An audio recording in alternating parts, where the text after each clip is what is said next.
Chacun connaît qui peut le faire tomber. Gbagbo Laurent, le président Laurent Gbagbo, à l'époque, quand Feu Aboudraman Sangaré présentait Afin Guessan à Gbagbo Laurent a dit que, mais de toute façon, il est fébrile là. De toute façon, il est flequé là. Si on tire 2 balles de fusil en l'air, est-ce que lui là, il va pas fuir? C'était prémonitoire.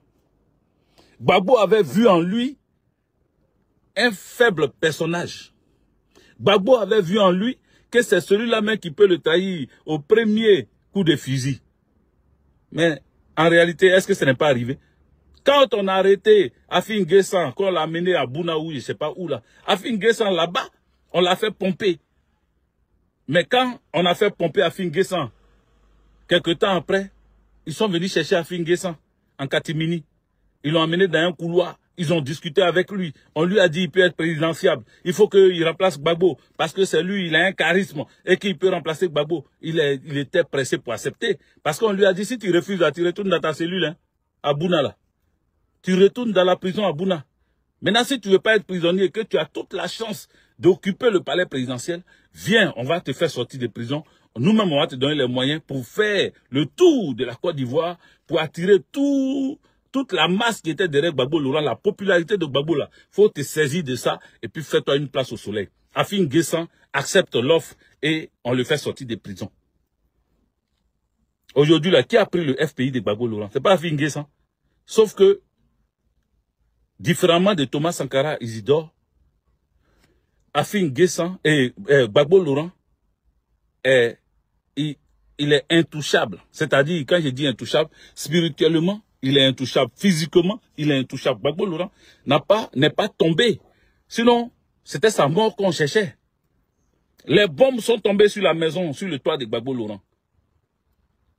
Ils ont montré même le salon à la présidence, le salon et à la résidence du chef. Le salon, ils ont montré. C'était bombardé, même fauteuil roulant de sa maman où on poussait sa maman, la fauteuil roulant est resté au salon. Ça a été bombardé. Ça a dit si elle était assise dessus, elle était morte ce jour-là. Vous comprenez? Il y a eu un autre, Afissatou, comment je dis Afissatou, Mangou Philippe, qui était le chef d'état-major. Mais avant Mangou Philippe, il y avait qui? Il y avait Doué Mathias. Doué Mathias avait été approché pour lui dire, tu peux être chef, tu es militaire. Viens, on va te rendre président. Doué Mathias a accepté l'offre. Doué Mathias était dans les chars français. À Cocody, il partait à la télévision. Comment on appelle, de Cocody, de l'hôtel Ivoire de Cocody, il allait faire direction télévision pour aller faire l'annonce que Gbagbo Laurent n'est plus chef de l'État, n'est plus président de la République et que c'est lui, Doué Mathias, qui allait être président de la République. Sauf que les informations ont fuité et les personnes qui ont fait fuiter l'information, il y a ma marraine dedans, dont j'ai tais le nom ici. Ma marraine était la chargée de, comment on appelle, la chargée de mission de Doué Mathias, ma marraine. Elle était la chargée de choses, comment on appelle, au ministère de la Défense. Elle était la chargée de mission de Doué Mathias. Tu vois? Elle était à l'état-major. Elle là, c'est elle qui a su que Doué Mathias, son patron, était en train d'être approché et qu'il est parti dans le char. Et que lui, arrivé dans le char là-bas, il allait faire l'annonce s'il arrivait aux comment on appelle, à la télévision. Donc eux, ils étaient partis pour boucler Gbagbo Laurent, le coincer, le fermer, l'arrêter. Et puis Doué Mathias allait passer pour faire l'annonce officielle que c'est lui qui était le chef de l'État. Elle est partie directement, elle a appelé Mamadou Koulibaly. Elle lui a dit, si tu ne sors pas dès maintenant, ce qui va se passer là, c'est pas bon. Le pouvoir du président Laurent Gbagbo est en danger.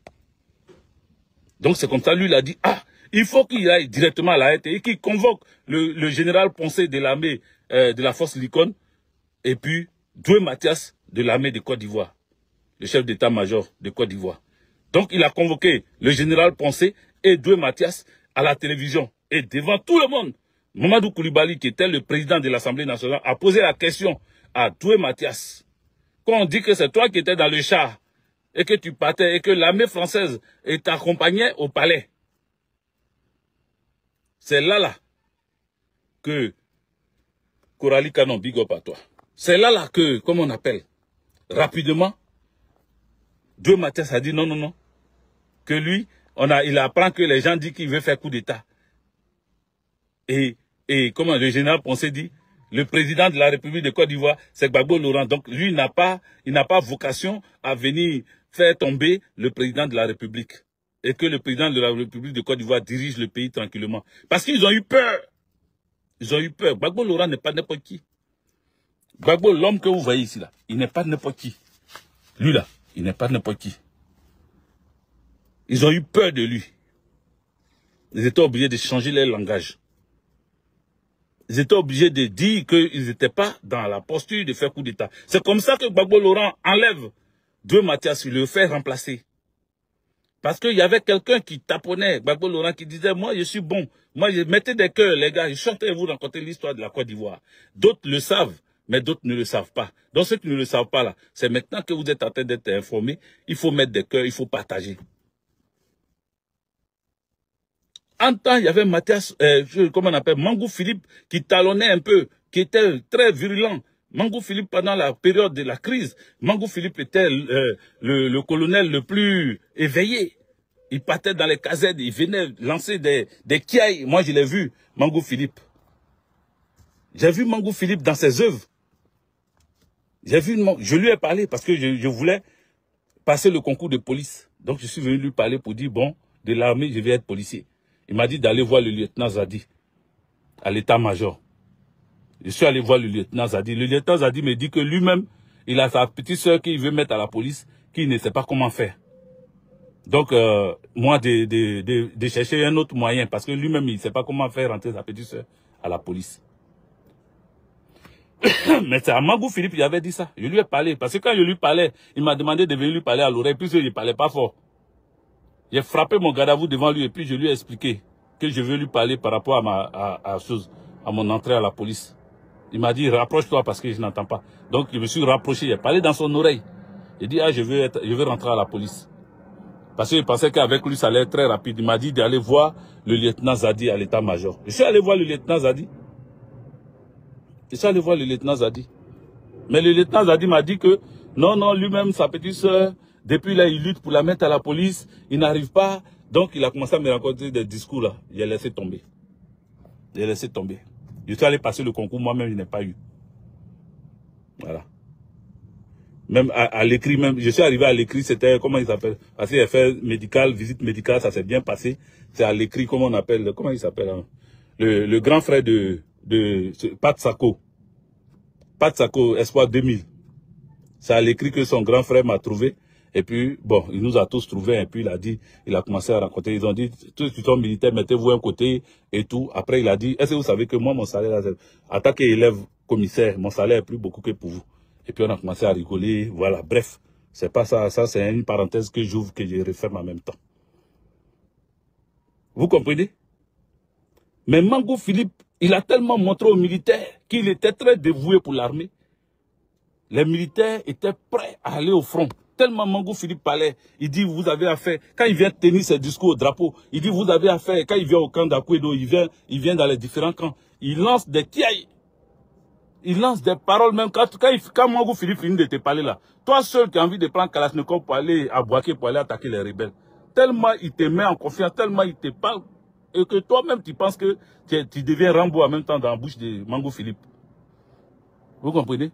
Donc, comme il était aimé par les militaires sur le terrain, parce qu'il était, comment on appelle, commandant du théâtre des opérations, et après, ils l'ont pris pour le mettre, comment on appelle, après Bombé Denis, parce que c'était le général Bombé Denis qui était le comté. Et après Bombé Denis, ils ont pris sur Mangou Philippe. De Mangou Philippe, après, ils l'ont balancé directement chef d'état-major de Côte d'Ivoire. Mangou Philippe bombardé chef d'état-major de Côte d'Ivoire. Quand tu le vois habillé, tu vas dire non, lui là, il met goude ici, il met grenade ici, il met gilet par balle ici. Il est habillé même toi-même. Quand tu le vois habillé, tu vas dire oui, on a un chef d'état-major, mais c'était un mannequin. C'était un mannequin très jaloux de, comment il s'appelle? Très jaloux de Dogo Blé. C'était un mannequin, toujours sapé. À une chose très plaquée. Un mannequin. Sous Gbagbo Laurent, il a gravi les échelons. Il était colonel Et sous Gbagbo Laurent, il est devenu général 4 étoiles. Général des corps d'armée. Lui qui dit que c'est pas Gbagbo qui l'a mis, hein, qui l'a mis dans l'armée, ou bien qui a payé son concours, ou bien qui l'a mis des choses là. On sait que c'est pas Gbagbo. Mais Mangou Philippe, voilà ce qu'il a fait. Et puis on l'a nommé à la place de Doué Mathias. Vous comprenez? Pour revenir au fur et à mesure, parce que j'approche de Ouattara, Draman Ouattara un peu. Donc autant d'Houphouët-Boigny, quand Houphouët-Boigny a commencé à sortir du lot de l'estime des Ivoiriens, Gbagbo Laurent a déchiré le voile. Gbagbo Laurent a marqué sa présence à leur première rencontre quand il est revenu de l'exil. Il arrive devant Houphouët-Boigny. Il a les deux pieds croisés. C'est que le Dja Houphouët, personne, j'ai dit bien personne. Il y a des gens même qui venaient se prosterner devant Houphouët-Boigny. Il y a des gens qui venaient, les ministres, qui venaient se prosterner, se coucher même à plat ventre devant Houphouët-Boigny. Les éloges d'Houphouët-Boigny, les Fadiga, Lamine Fadiga, tous les jours étaient en train de faire les éloges d'Houphouët-Boigny. Non, c'est pas Lamine Fadiga, c'est, comment il s'appelle? Lui qui a été tué, lui qu'on a retrouvé moi à l'hôtel, au Burkina Faso, à Ouaga. Écrivez son nom en commentaire, je vais voir. Attends. Voilà, je me suis rappelé du nom. Mais je veux voir. Je veux voir. Il s'appelle Keïta. Ajoutez l'autre nom là. Je vais voir si vous suivez vraiment le live. Il s'appelle Keïta, quelque chose Keïta.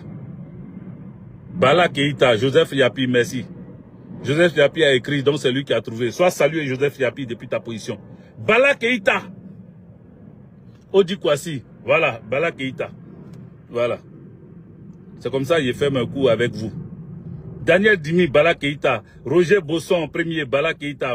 Abou Ouattara, Bala Keïta. Vous tous vous écrivez. Le roi David, Bala Keïta. Lucien Koti, Bala Keïta. Kaye René, Bala Keïta. Voilà. Bon, Shadok Ful, Bala Keïta. Excusez, laissez maintenant. Guy Eric Bissouma, Bala Keïta. Laissez-moi y continuer. Patrice, hein, Patrice Kwaku Kwame, Bala Keïta. Bala Keïta. Qui faisait les éloges d'Houphouët-Boigny. Qui était là en train de toujours chanter Houphouët-Boigny. Donc les gens avaient peur d'Houphouët-Boigny.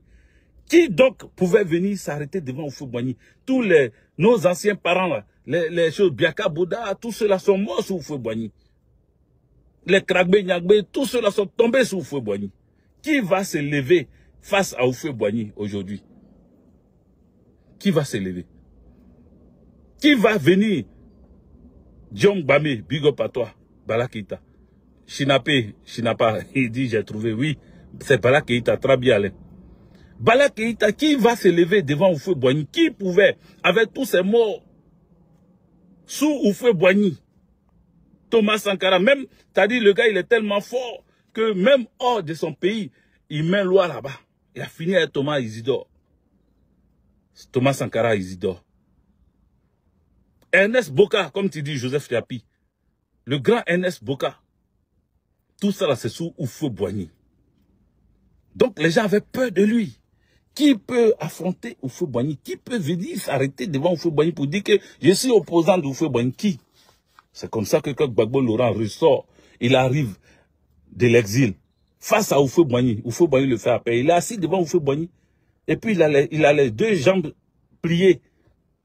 Alassane Draman Ouattara est à côté. Il demande à Alassane Draman Ouattara l'heure. Alassane Draman regarde si ça montre et puis il lui donne l'heure. Gbagbo Laurent a les deux pieds croisés devant Dja Houphouët-Boigny. Le tout-puissant Houphouët-Boigny. On dit alors Gbagbo Laurent doit demander pardon. Jean-Baptiste Moké, oui, Odi Kwasi. Tous ceux-là sont tombés sous Houphouët-Boigny. Il y en a des légions. On peut en citer, on ne va jamais finir. Les Guébiers sont tombés sous Houphouët-Boigny. Les Wassena connaît, paix à son âme. C'est comme ça que Gbagbo Laurent a montré le premier jour où il est venu s'excuser aussi devant Houphouët-Boigny. Il s'est assis devant Houphouët-Boigny. Et il s'est excusé quand il est quitté en exil. Mais après, il y avait une réunion où il a rencontré Houphouët-Boigny, où il avait plié ses jambes et tout ça. Kofi Gado en prison. Oui, Max Tebi Lago. Voilà comment Gbagbo Laurent s'est démarqué des autres. Il a commencé à prouver qu'il n'avait pas peur d'Houphouët-Boigny. Attendez, il y a boire de l'eau, il fait chaud.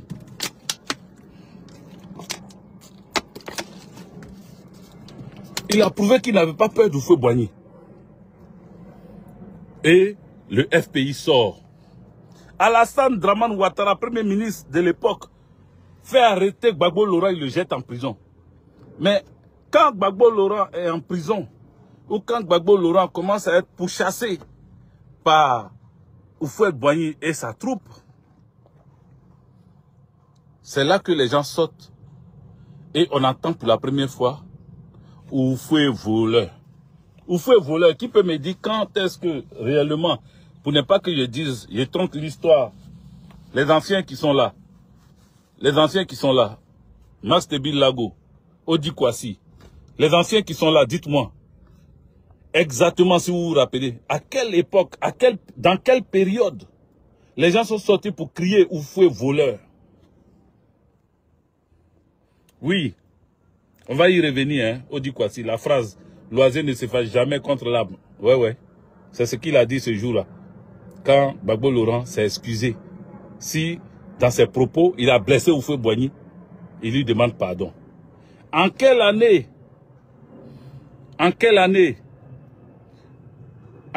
les gens sont sortis pour dire Houphouët voleur? Quelqu'un a écrit, Hervé Roger Élisée Djeke dit en 1990. Qui d'autre a écrit 90? Joseph Yapi dit en 1990. Shadok Ful dit 90. Guillaume Gbamé dit 90. Guy Eric dit 80. Tout le monde dit 90. C'est en 90 que Gbagbo Laurent s'est présenté contre Houphouët-Boigny. Et c'est en 90 là que, pendant la campagne, Houphouët voleur est sorti.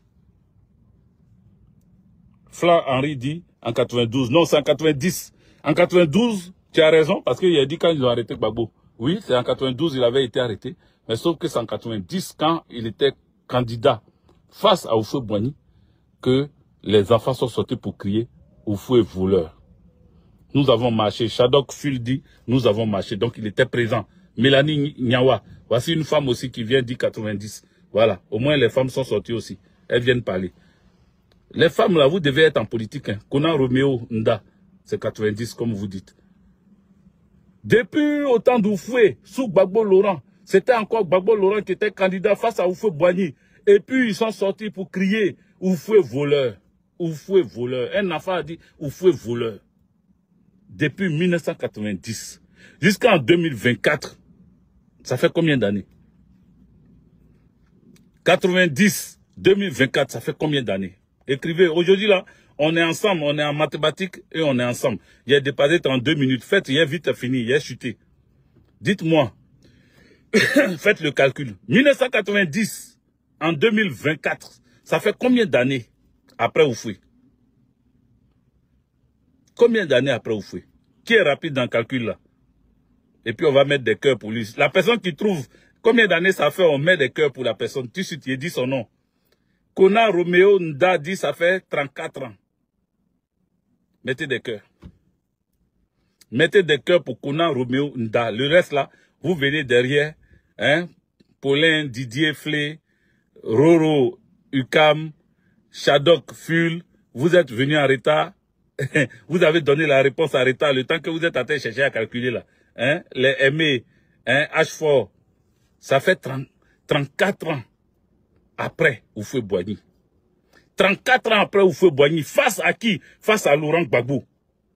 Ils ont dit Houphouët voleur. Est-ce que vous partagez même? Est-ce que vous partagez les amis? Est-ce que vous partagez? Partagez cette vidéo et puis mettez des cœurs. Je ne sens pas les cœurs, je ne vois pas les cœurs, je ne vois pas les pouces bleus. Mettez tout ce que vous pouvez. Il faut animer le direct aussi. C'est vrai, vous écrivez. Je vois les commentaires, l'autre côté sur l'autre truc. C'est bon. Mais rajoutez les cœurs, parce que c'est pour ça que ça ne bouge pas. On est à 167 personnes depuis là. Pourquoi ça ne bouge pas? Parce que vous ne mettez pas les cœurs. Niezo Brice Koulibaly, 34 ans. Ça fait 34 ans après Houphouët-Boigny qu'on vient entendre aujourd'hui quelqu'un d'autre qui est voleur, mais face à qui encore? Gbagbo Laurent. Face à qui encore? Gbagbo Laurent. Houphouët-Boigny à l'époque, on a dit Houphouët voleur. On a dit Houphouët voleur. Ah, il a injuré Gbagbo Laurent en direct à la télé. Parce qu'on a dit Oufoué voleur. Donc, Oufoué s'est fâché. Il s'était fâché à l'époque. Voilà, je vais vous mettre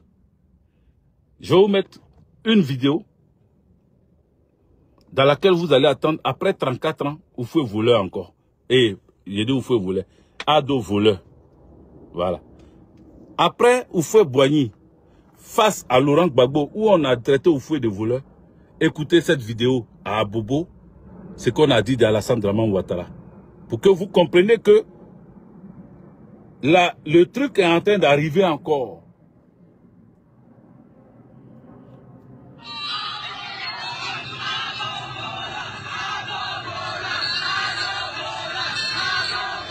Vous attendez?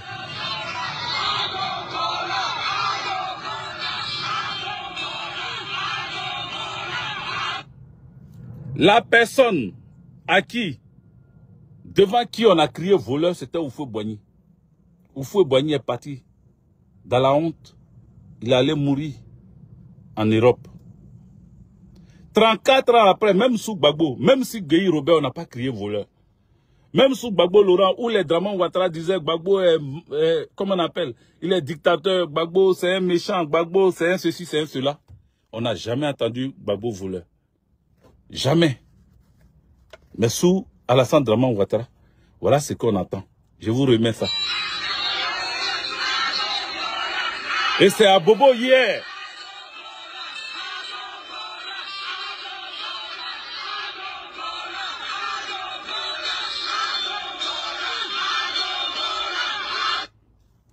Ado voleur. Voilà ce que des jeunes sont en train de dire. Ado voleur. Alassane Draman voleur. Voilà ce que les gens disent de celui-là qui est, comme on appelle, chef de l'État de notre pays. Ado voleur. Pourquoi Ado voleur?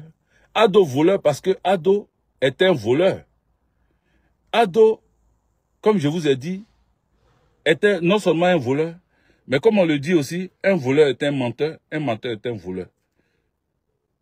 N'est-ce pas ce qu'on dit souvent? Un voleur est un menteur est un voleur. Et qui on connaît en tant que voleur, en tant que menteur, pardon, en Côte d'Ivoire? C'est le même Ado. Ado voleur. Ça vous rappelle pas ce qu'a dit le président Laurent Gbagbo à l'époque? Ado voleur. Ado voleur. Attendez, je suis en train de chercher à partager la vidéo sur... à revenir sur la vidéo, pardon.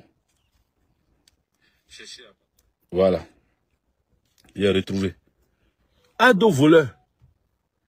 Vous avez entendu? Ado voleur. Ado voleur. Ado voleur. Quand on commence à te traiter de voleur, quand on commence à dire que tu es un voleur, on t'a traité de tous les noms, dictateur, machin, tout. Depuis qu'on est là, on n'a jamais vu une manifestation où les gens sont en train de crier Ado voleur. Voici que hier, à Abobo que tu as pris comme, selon toi, ton QG, on crie là-bas Ado voleur. Tu sais que c'est ta fin? Est-ce que tu sais que c'est ta fin qui est annoncée comme ça? Parce que quand la population commence à crier voleur, ah, c'est ta chute. Hein. C'est ta chute. Et on ne sait pas comment tu vas chuter. Parce que ceux qui chutent quand on les traite de voleurs, Oufoué Boigny, quand il a chuté là, il est mort. Il est parti aussi. Ça a fait qu'il y a certains frères baoulés qui ont accusé Gbagbo Laurent. Qui ont dit que Gbagbo Laurent, c'est lui qui a précipité la chute d'Oufoué Boigny. Parce que c'est à cause de lui que les gens sont sortis pour crier Oufoué voleur. C'est eux qui n'ont pas respecté. C'est Gbagbo Laurent qui n'a pas respecté Oufoué Boigny. Ils ont commencé à coller à Gbagbo Laurent, celui-là qui a manqué de respect au père de la nation. Parce qu'il n'aurait pas dû, selon eux, se présenter face à Oufoué Boigny. Parce que pour eux, c'est un affront. Pour eux, c'est un manque de respect. Parce que Gbagbo Laurent vient être opposé, vient être l'opposant d'Oufoué Boigny, le charismatique Oufoué Boigny, le nana Oufoué Boigny, le Dieu sur terre. Pourquoi on va venir enlever Oufoué Boigny à cause de Gbagbo Laurent. Pourquoi on va venir? On nie Houphouët-Boigny à cause de Gbagbo Laurent. D'autres lui ont gardé dans toute leur vie. À cause de ça, beaucoup de Baoulés, certains Baoulés n'ont pas voulu voter Gbagbo. Ils n'ont même pas regardé le pays. Ils n'ont pas regardé ce qui se passe. Est-ce que Gbagbo peut apporter quelque chose au pays? Non, non, non, non. Il a manqué du respect. Parce que chez les Baoulés, c'est la royauté. Chez les Baoulés, c'est le droit d'aînesse, c'est la royauté. Il faut faire attention. Si tu as raté ce côté des Baoulés, tu es foutu. Ils ont pris position contre Gbagbo Laurent à l'époque. C'est un peu qu'ils ont commencé à comprendre que Gbagbo Laurent n'était pas vraiment l'ennemi d'Houphouët-Boigny. Bien au contraire, celui qui est vraiment oufouettiste, qui a compris que Houphouët-Boigny voulait mener un combat de liberté de la Côte d'Ivoire. C'est pour cela qu'il a créé le RDA, le Rassemblement démocratique africain.